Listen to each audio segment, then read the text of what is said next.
All right, what's up, everyone? Today I want to talk to you guys a little bit about how we see Jesus. So, this past weekend, Mr. Mo and I were in Vancouver, and I was trying to get to a restaurant, and so I put it in the GPS, and because of where I was facing, it decided to take me on this back road.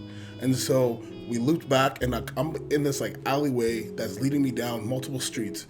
And the problem about the alleyway is that as I go down it, when I had to cross it to continue down the next alleyway, I was going through traffic that was going both ways. I went through the first intersection, passed through it, and I'm going, and then we get to this one, like finally we're supposed to take a left.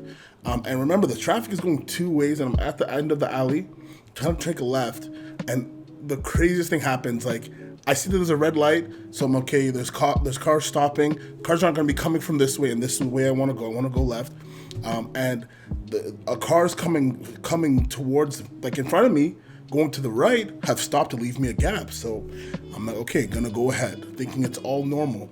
But the lanes, it was two lanes going right.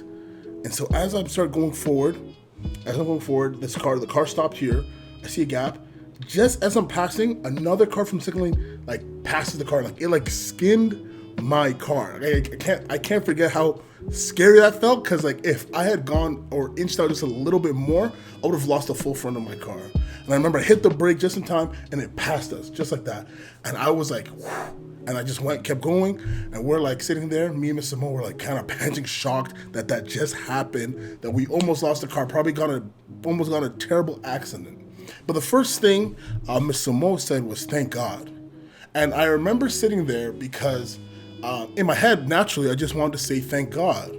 But then it made me think about, as I was driving, as we were kind of calming down and catching ourselves and just thanking God for the fact that we're still alive and that our car didn't get destroyed, man, if I didn't believe in God, or if I didn't see God as somebody who can save our life or someone who can intervene in situations like that, would I have really said thank God? It made me wonder, in situations when there's things that I'll call a miracle, someone who doesn't know God might not call that a miracle. Sometimes people might say that's luck. Sometimes people might say, I just had good reflexes.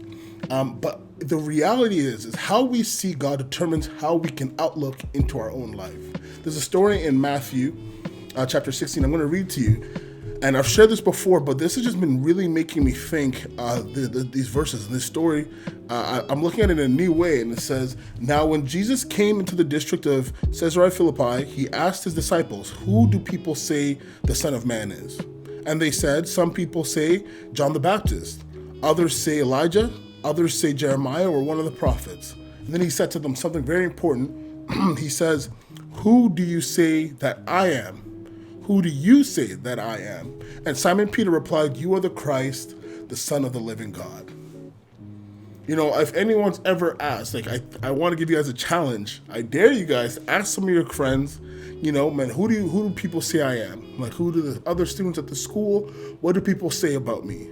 And then ask them the second question personally, see if they'll be vulnerable. You have to make yourself vulnerable to even hear these answers, and ask them deliberately, who do you say I am? The people you care about. Ask them to tell you who they think you are.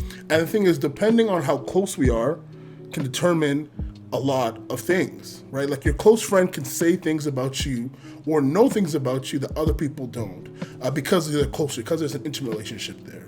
And because of the closeness that exists there, it can determine how they trust you, how they look at things. If somebody was to say something wrong about you, they could stand up for you or be able to identify, or when something's done, they can know that you did that.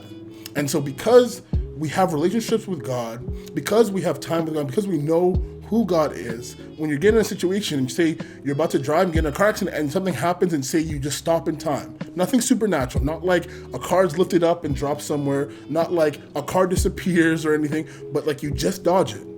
You could give yourself that claim. You could give that situation to yourself, or just put it on yourself and say, I did that. But who do you say God is? And depending on who you say God is, you could give that credit to God. If you believe God is always working and trying to save you or trying to do something for you, you'll attribute that to God. And so today, what I'm asking us is, who do we say God is? Because there's always things that are going to happen. And that we can always look at things in a certain way to try and not give credit to God. We can always look at things in a certain way to give ourselves credit. Like waking up in the morning, Do you give that to credit to God, or do you give that credit to your biological system? Right? When you eat breakfast, are you giving credit to God, or are you just giving credit to the fact that your parents have money, or that you've bought groceries, or that you've done this? When you get to school safely, do you give credit to God, or just give credit to the fact that you just know the bus driver is okay, and that you did your part to get to school? Depending on how you look at God will determine how you see the little things that happen. But I think what God wants us is to understand and believe that He is in all those things. He is present in all those things. And even if we're the ones that physically make the action, He's behind that and He's present there. And we can give that credit to God because He's present. And without His presence, who knows what could happen? And so, let's look at the things in our lives. Let's look at the little things, the big things, and let's find ways that we can give credit to God all the time. So I pray that all of us can look at our lives, make a list, look at the things that happen in your life on a regular basis. Do you give that credit to God? Or find ways now to encourage yourself to thank God for the big things and the small things so you can be encouraged to identify who God is. Stay blessed, guys.